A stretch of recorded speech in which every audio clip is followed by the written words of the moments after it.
Bienvenidos, bienvenidas a este nuevo episodio o a la continuación de este nuevo episodio en el cual estamos nuevamente con Juan David Escobar Chacón, quien está compartiendo con nosotros su experiencia académica, su experiencia de vida académica.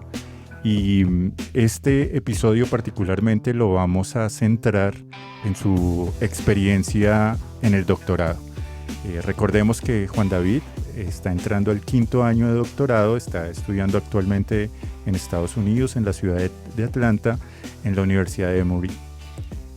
Nuevamente bienvenido, Juan David. Gracias, Alberto. Muy bien. Qué bueno. Gracias por la invitación otra vez. Qué bueno, Juan David. Y entrando en materia, con la experiencia investigativa del doctorado, ¿nos podrías dar una introducción a lo que estás desarrollando como tema académico en este momento, por favor, Juan David? Claro, creo que lo comenté en el otro programa. Finalmente, cuando estaba buscando un doctorado, logré integrar diversos intereses que tenía. Siempre la literatura fue un motor y también la traducción. Entonces, el proyecto que estoy desarrollando, digamos, el tema general es Historia de la traducción literaria en Latinoamérica. Estoy explorando eso en la segunda mitad del siglo XX, en el periodo de la Guerra Fría. Y mi corpus de estudios son revistas literarias y culturales, que era por donde circulaban básicamente muchas de las traducciones que alimentaron la literatura latinoamericana y las literaturas nacionales, digamos, en estas latitudes. Dentro de esas revistas, pues yo elegí unas que eran dirigidas por gente muy prominente y que tuvieron una distribución relativamente masiva o que tuvieron un impacto notable en los espacios donde se publicaban, en los contextos donde se publicaban.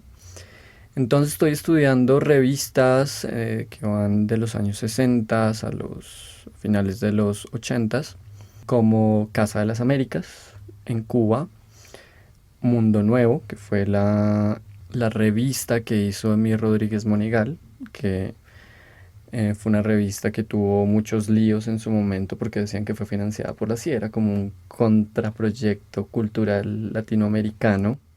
Y en los años, y también estoy investigando la revista Eco en Colombia, la revista Crisis en Argentina, la revista Plural, que es mexicana y que fue dirigida por Octavio Paz, una revista dirigida por Beatriz Arlo que se llamaba Punto de Vista, y otra revista brasilera que se llama Estudos Novos, que pues reunió una gran parte de la intelectualidad del Brasil en esa época.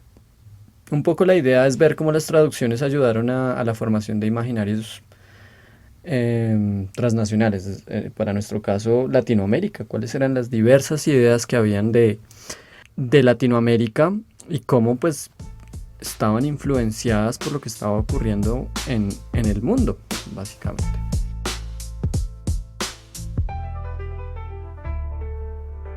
Obviamente es una investigación de doctorado, o sea, eso es un corpus exageradamente robusto. O sea, no me imagino la cantidad de información que recuperas por cada revista, por examinar detalladamente cada artículo, por hacer esa arqueología de cada revista para entender las traducciones que van surgiendo de cada una, y además no solamente entender la información, sino analizar la información y hacerle ese análisis como el que nos presentas. Obviamente pues sería un tema gigantesco y bueno, y es tu tema de estudio, pero sí te invitaría, precisamente creo que soy también un fanático bastante declarado de la revista Eco. Es una revista que me parece que tiene un interés cultural, especialmente acá en Colombia, y la conocí acá en este tipo de espacios académicos que permiten hacer diferentes tipos de lecturas y de asociaciones, ya sea de estudio, investigación o de ocio. Entonces, porque puede uno encontrar, es una revista demasiado prolífica, pero invitemos a Juan David a que nos hable un poco del contexto de esa revista que me apasiona tanto a mí en los estudios literarios, sociales, culturales. Eco es una de las revistas más importantes de la historia literaria y cultural colombiana, perdón. En parte porque junto con Mito una revista que se publicó entre 1956 y el 62, creo que duró más o menos 6 años. De alguna manera buscaban, y esto es un concepto problemático, pero lo voy a decir así, modernizar la literatura colombiana. Y eso implicaba una lectura de la literatura mundial y también una forma de traer nuevas cosas, ¿no? De relacionarse con la vida cultural del mundo en ese momento. ECO tuvo una duración de 24 años, donde publicaron más de 270 números. O sea, fue una de las pocas revistas de ese momento que duró tanto. Y es una revista también que tiene una particularidad, y es que o el equipo redactor eran migrantes, o tenían un contexto tenían padres de alemanes, ¿no? O sea, es además una diáspora muy curiosa, tiene una relación directa con la lengua y la cultura alemana. Y se da en el periodo de la posguerra, un periodo en el cual Alemania está en un proceso de reconstrucción, está la división entre los poderes occidentales y la Unión Soviética. Alemania está dividida, ¿no? Y además carga con esa culpa y ese pasado oscuro de la Segunda Guerra Mundial. Hubo políticas del gobierno alemán para promover una visión distinta de Alemania y recuperar esa visión de Alemania como la cuna o un lugar o el corazón de Europa y también de la cultura humanista.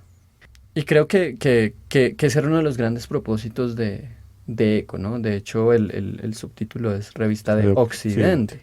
Sí. Pero el corazón de Occidente para ellos es la cultura alemana. Claro. Hay algo que me parece importante resaltar, y es que el interés durante el siglo XX, el interés que ha tenido Colombia por la cultura alemana, se vuelve a retomar en los años aproximadamente 60, creo que es cuando comienza entre los 60 y los años 80 que publica ECO, pero hacia los años 30 ya había también un interés por las formas y estructuras alemanas. Vale la pena solamente por mencionar, no es el tema en este momento de desarrollo, pero durante la hegemonía liberal, los intereses con Alemania fueron bastante amplios y estamos en un lugar donde se evidencia precisamente ese interés en la Universidad Nacional.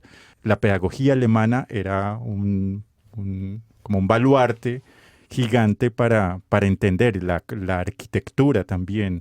Entonces, la visión alemana de una u otra forma, a través de esa hegemonía liberal de los inicios de López Pumarejo, en el gobierno un poco después de Eduardo Santos, en el segundo gobierno de López Pumarejo, la política con Alemania, y esto es algo también un poco inclusive controversial, porque hablábamos de hegemonía liberal, haciendo también relaciones diplomáticas con uno de los gobiernos de extrema derecha alemanes, como fue el nacionalsocialista. Pero bueno, eso será para otro episodio. Volvemos a los años 60, una recuperación a través de la revista ECO y un emigrante que me parece que hay que también resaltar, que es Karl Buchholz, porque la revista nace en el corazón de una librería en Bogotá. No sé si podemos hablar un poco de Buchholz como uno de sus pioneros, porque creo que es como el artífice no principal porque no es conceptual, pero sí como del lugar, de contexto, que permite que la revista se desarrolle. Yo creo que la historia de Buchholz es supremamente fascinante, ¿no? En primer lugar porque él era un coleccionista de arte y también comercializaba arte, ¿no? Y él, de alguna manera, digamos, traficó con varias obras artísticas que eran excluidas, digamos, de los valores estéticos que proponía el nacionalsocialismo. Y él las vendió, ¿no? O sea, fue como un canal que ayudó a la circulación de que no se destruyeran muchas de esas obras también, pero en un escenario muy complejo. Era un traficante de arte, claro, básicamente. Sí. Traficante de arte por un lado, pero también creo que también un librero muy representativo también de la cultura bogotana. Claro, y por el otro lado generó esta esta librería, de la librería Buchholz, que tiene un carácter mítico en Bogotá. Estaba en el corazón de Bogotá, era una, hasta donde tengo entendido, era una librería de varios pisos, donde también había, también era galería de arte, y donde pues se reunían diferentes jóvenes intelectuales que se empezaron a interesar por la filosofía, por la literatura, y que poco a poco fueron los que empezaron también a hacer contribuciones a la revista Eco, y que tuvieron una relación supremamente fuerte con Alemania. Entonces, claro, Buchholz fue el promotor a todo nivel, ¿no? Yo creo que brindó el espacio, brindó quizás el dinero y también las conexiones. Exacto, sí, Como decía principalmente hace un conexiones. rato, ECO fue una revista financiada por la Embajada Alemana y por el Instituto Colombo-Alemán, en un momento en el cual Alemania tenía unas políticas culturales hacia el exterior. O sea, ECO recibía dinero de entidades para existir, y tenía una política muy clara de lo que querían de alguna manera promover, ¿no? Claro, y precisamente, o sea, a mí me fascina la revista por la cantidad de variación, digamos que cultural, literaria, crítica, científica que uno puede encontrar, desde luego principalmente alemana, pero también de otras nacionalidades, porque también ahí se publican artículos de autores ingleses, por ejemplo, ahí aparece poesía de Yeats, también aparecen estudios relacionados con círculos de vanguardias francesas, italianas también, hay algunos textos de Italo Calvino que uno encuentra en la revista Eco. Entonces, a mí me fascina esa cantidad tan plural que hay de conocimientos. Sin embargo, la revista Eco también tuvo un equipo editorial y tuvo un equipo directivo. ¿Nos puedes compartir de pronto un poco algo de lo que has investigado acerca obviamente como reseña, de las personas que han estado involucradas en esta gran publicación? Algo que a mí me encanta de ECO es ver la evolución de la revista, porque es una revista que empieza siendo muy eurocéntrica y termina siendo muy latinoamericanista, muy de la onda de ese tiempo. Es una revista incluso conservadora, ¿sí? Es una revista que que pretende traer a Europa a Colombia, ¿no? De alguna manera. Claro, la piedra angular es Alemania, pero también tienen gente que tiene el capital cultural y lingüístico para traducir del francés al español, del inglés al español, del italiano al español, ocasionalmente del portugués al español, ¿no? Hay una buena amalgama de textos de diferentes lugares. Al principio hay unos artículos que son conservadores, es una revista que permite contribuciones de autores conservadores, ¿no? Ellos mismos se posicionaban como un espacio abierto de deliberación, y en ese sentido no había tampoco como una línea ideológica tan clara Ujú. en los primeros años. Tenían creo yo, una idea de la cultura todavía muy, puedo decirlo así abiertamente, elitista, ¿no? Sí, No tocaban muchos temas de cultura popular. Y también ahora que hablamos de la redacción, son gente con un apellido alemán, ¿no? Else Goerner. Sí, él fue el primer director, él duró 4 años. El segundo es Hernando Valencia Goelkel, también un apellido alemán, pero ya, digamos, colombiano, descendiente. descendiente, sí. Hubo un tiempo en el que voy a ir cronológicamente. Este primer director estuvo de 1960 a 1963. Luego estaba Hernando Valencia Goelkel, que va de 1963 a 1967. Y durante 2 años tienen un momento en el que Six Barral, que es una gran editorial, o sea, Six Barral, ¿no? Sí. Coedita la revista con un señor que se llama José María Castellet. Y luego, ya después de eso, vienen jefes de redacción o directores de la revista que son colombianos, Nicolás Suescún y Juan Gustavo Cobo Borda, ¿no? Suescún está del 67 al 71, Luego hay un periodo en el que no es muy claro porque no aparece mención de quién está dirigiendo la revista. Y Juan Gustavo Cobo Borda la dirige en los últimos 11 años, de 1973 a 1984.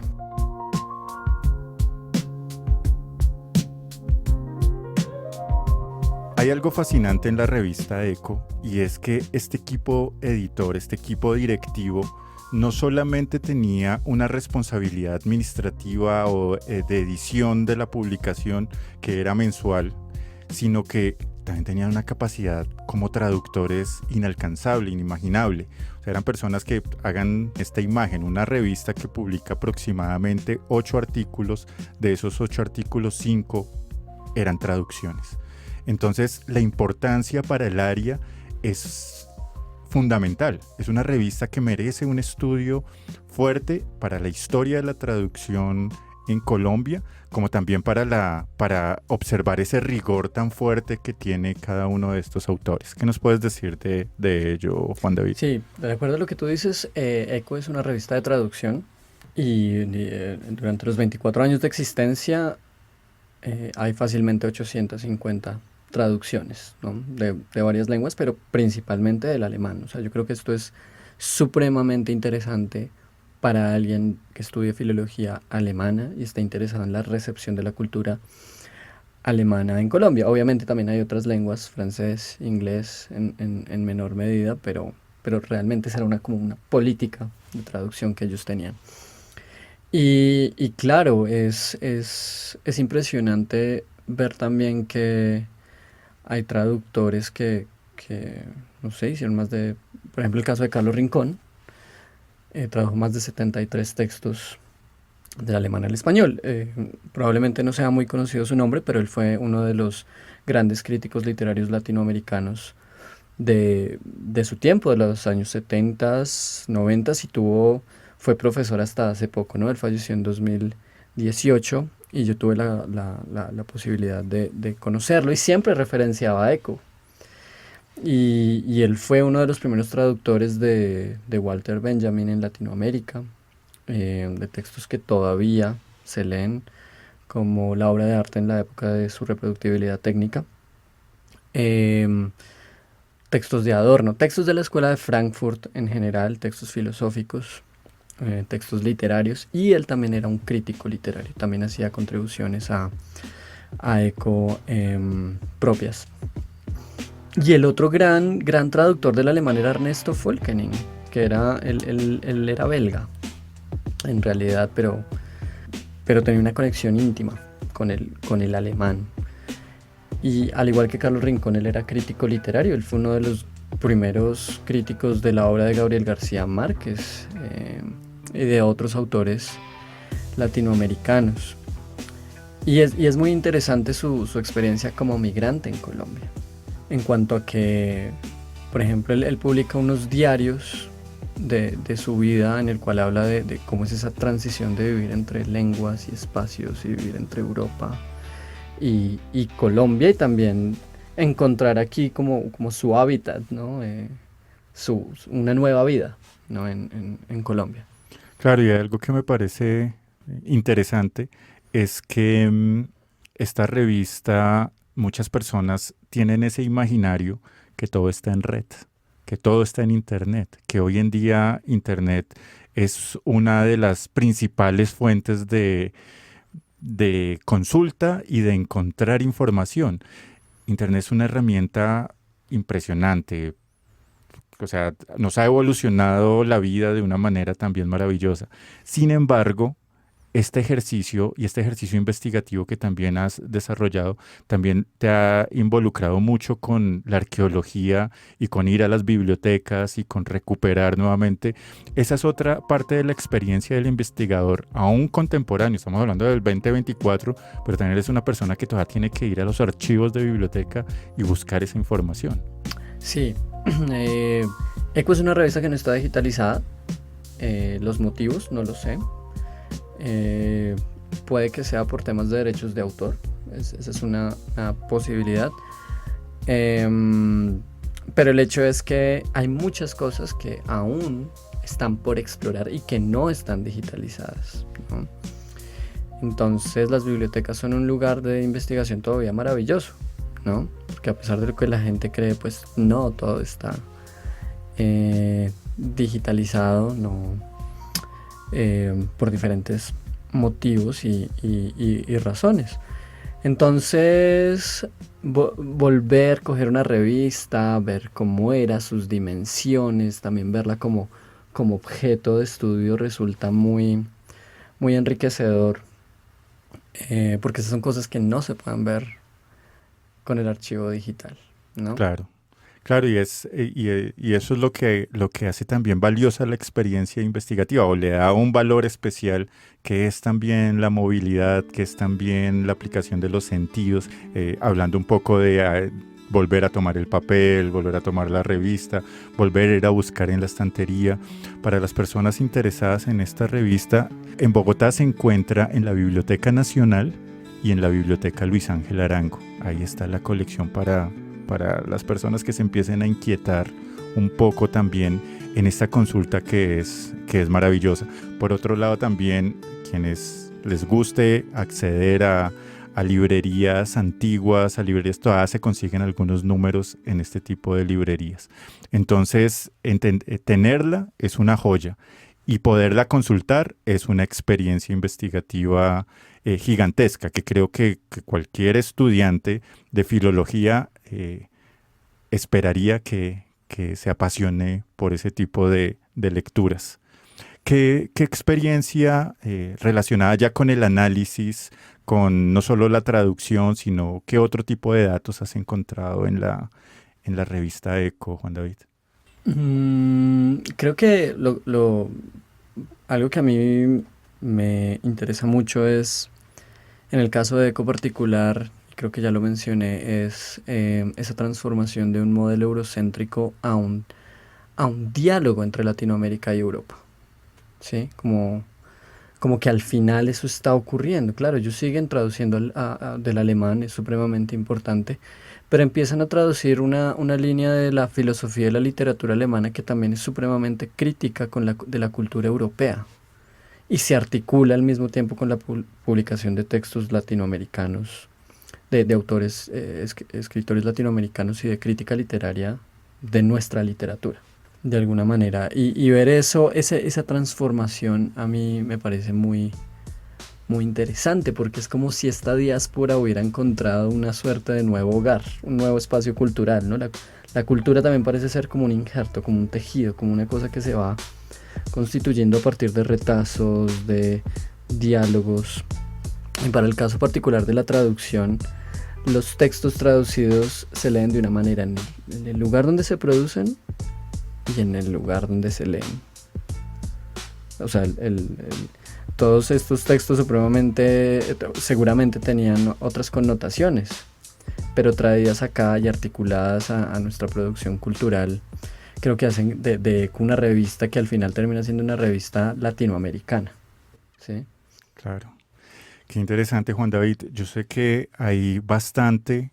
Me atrevo a hacer una invitación acá en este espacio de la cabina del Laboratorio de Lenguas Extranjeras, y es quizá, si el tiempo lo permite, las situaciones, pues ahorita regresas a Estados Unidos, pero de pronto tener una conexión a través de en línea y poder desarrollar un café literario donde podamos mostrar un poco mejor aspectos puntuales de lo que hemos conversado. O sea, que esta conversación sea tal vez una especie de abrebocas para lo que podría ser un café literario que podríamos desarrollar acá en la biblioteca del Departamento de Lenguas Extranjeras. Me encantaría, y podríamos utilizar imágenes y hablar de un montón de cosas que esa revista tiene, que son muy importantes para el contexto académico y literario en Colombia, y también es un objeto de investigación fascinante para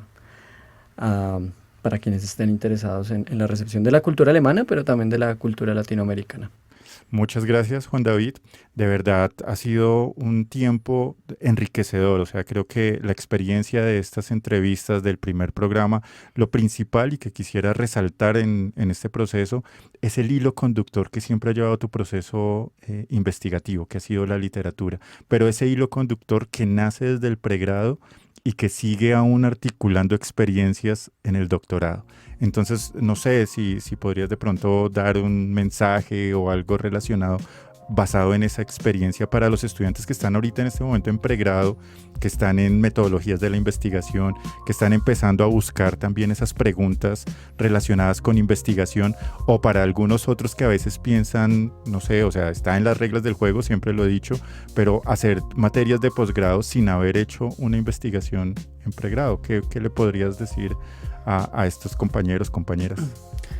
Mi experiencia personal, yo creo que fue supremamente importante irme por la línea de trabajo de grado en su momento, porque eso me preparó para lo que iba a ser la investigación en la maestría y posteriormente en el doctorado. Es necesario tomarse ese tiempo, ¿no? Porque uno toma, ¿qué? 3, 4 años de materias, pero necesita ese tiempo para desarrollar un tema, para desarrollar una problemática y para también empezar a generar una voz propia y también para empezar a entender las problemáticas particulares de cada campo de estudio. Pues si el interés de los estudiantes es